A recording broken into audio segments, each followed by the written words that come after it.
Okay, welcome back to the New Nine podcast and YouTube channel. I'm joined by a wicked guest, someone that I met here at Country Hills on the golf course, Mr. Geoff Snider.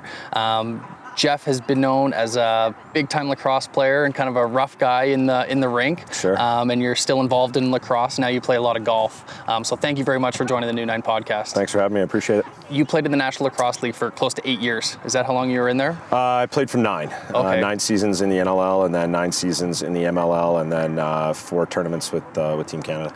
You're from Calgary originally? Yeah, that's correct. So you got to play for the Roughnecks. What was it like playing for your hometown team? Awesome. It's always a dream come true. It's it's a goal, right? So I loved playing in Philadelphia.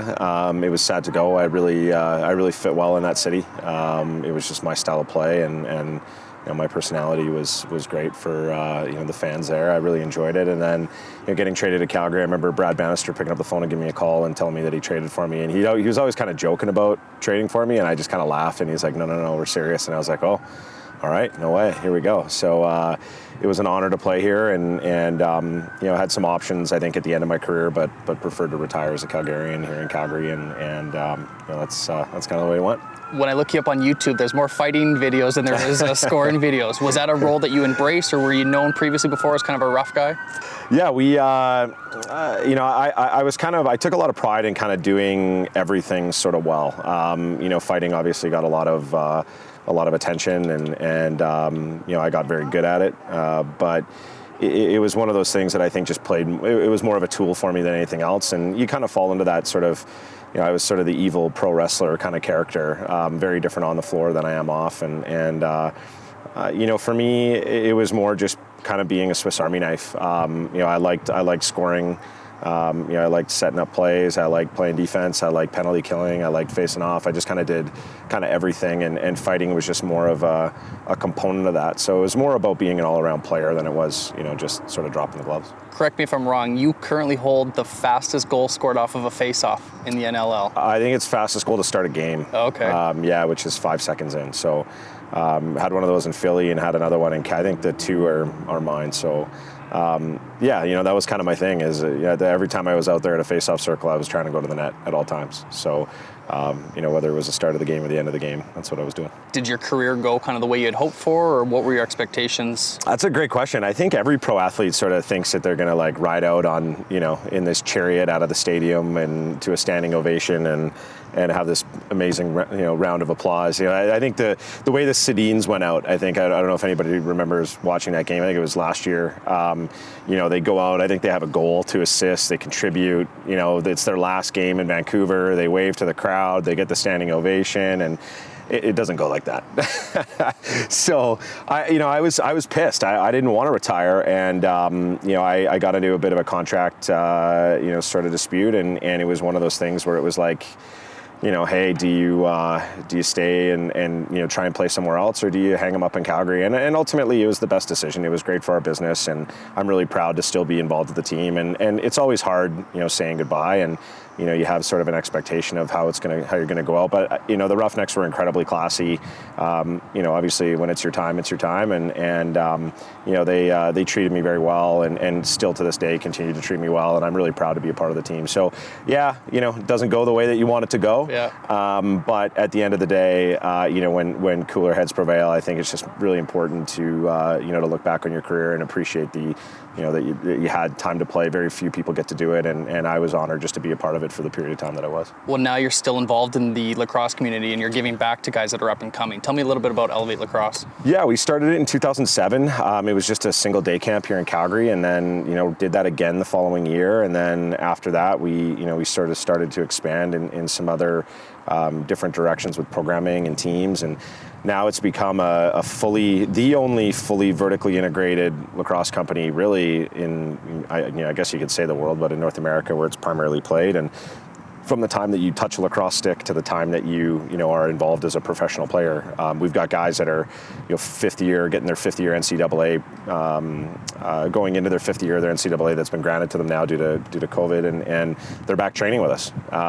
So from top to bottom, from start to finish, you can be involved with the program. And then we've got guys that came through our program like Dan Taylor, that's a Roughneck now, who's back working with us coaching, and that's his full-time gig. So it's a really cool opportunity to introduce the game, to grow the game here in Calgary, and we've got a classroom lacrosse program that's getting kids going. I think this year our numbers are going to be a little bit smaller, but the year before we saw over 33,000 kids, which was really cool. So it's all about growing the sport. For us, I think we're kind of at the top of the totem pole here in terms of being in the industry. We've kind of created one a little bit, and for us it's about growing the pie now and making sure that we get more kids playing, more kids loving the game, and more kids staying in the game.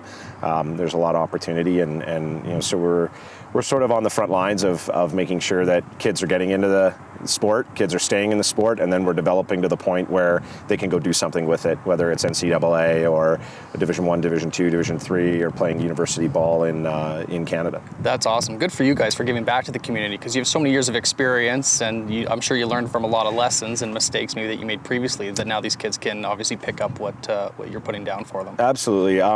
Granted, it's our full-time job, right? Like, we do it, but we're really fortunate to work in something that we love, and I get to work with my brother, and we've got an incredible team behind us. We've got an absolute killer of an individual. Maria Dietz works with us as well. She came out of Shell and is now working in our program, so it's really cool. And it's nice to be able to employ people. I think that's the thing that I'm kind of proudest about. And two, we've got this legacy project kind of going here in the city where we're impacting young people and impacting the community, and at the same time it's our day to day, and we get to work in that environment. So we're really proud of that as well. That's so awesome.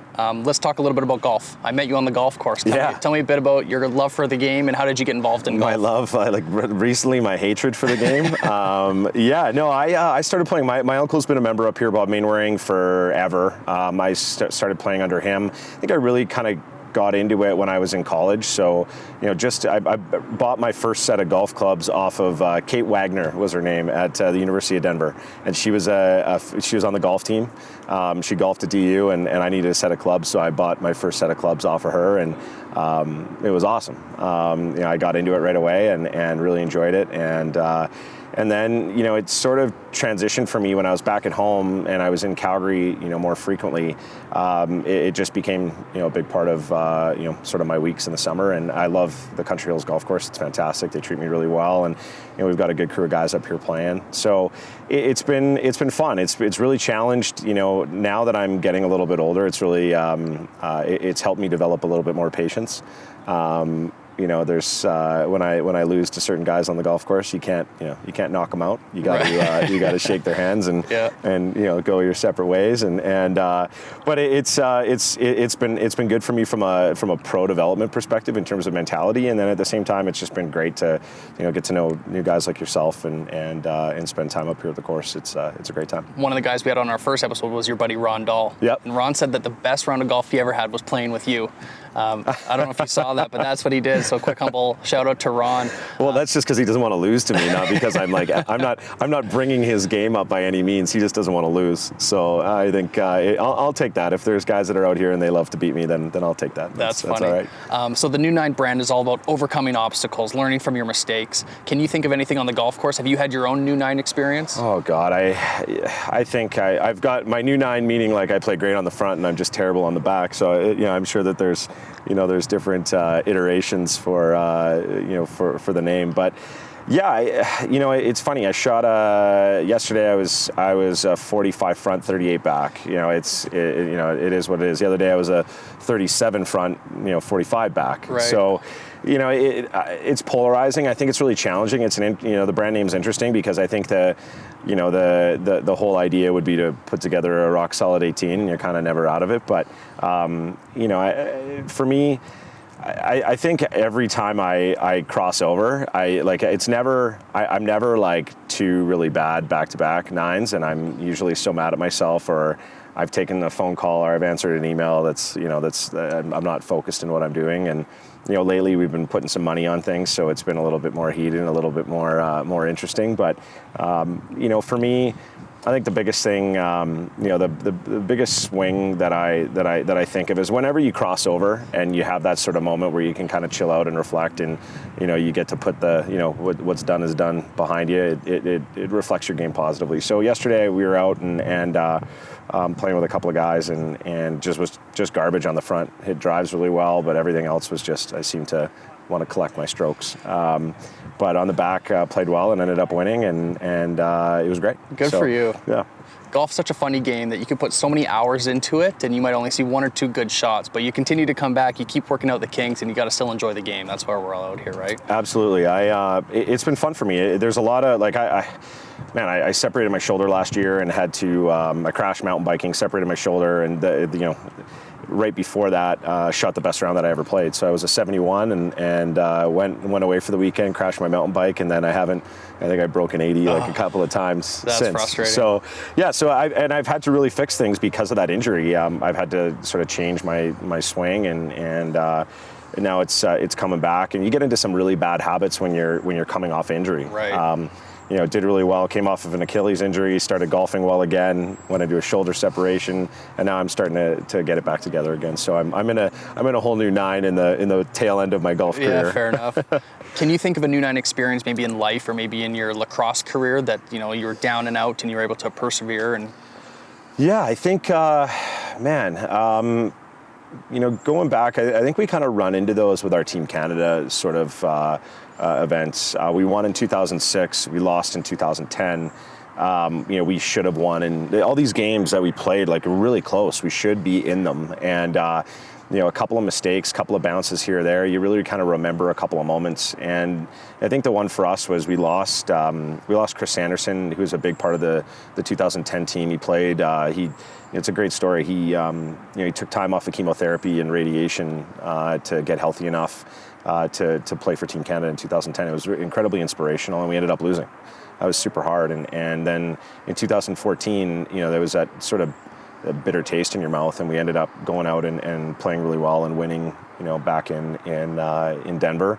And then just recently we were in Israel and got a pretty controversial end to our final game in Netanya, and now we got to bounce back again. So, it's sort of been that way for the last, better part of for 3/4 of a decade with the Canadian team is just, winning and then losing and then winning and then losing. And it's sort of like, that's kind of the way that, you guys have built your brand, but it's definitely an experience that's stuck with me, is that you don't learn anything from being successful. You only learn things from failing and battling adversity, and, a testament to the brand and what you guys are doing, and, the investigating that you guys are doing with respect to, what embodies your brand is very much what, growing is all about.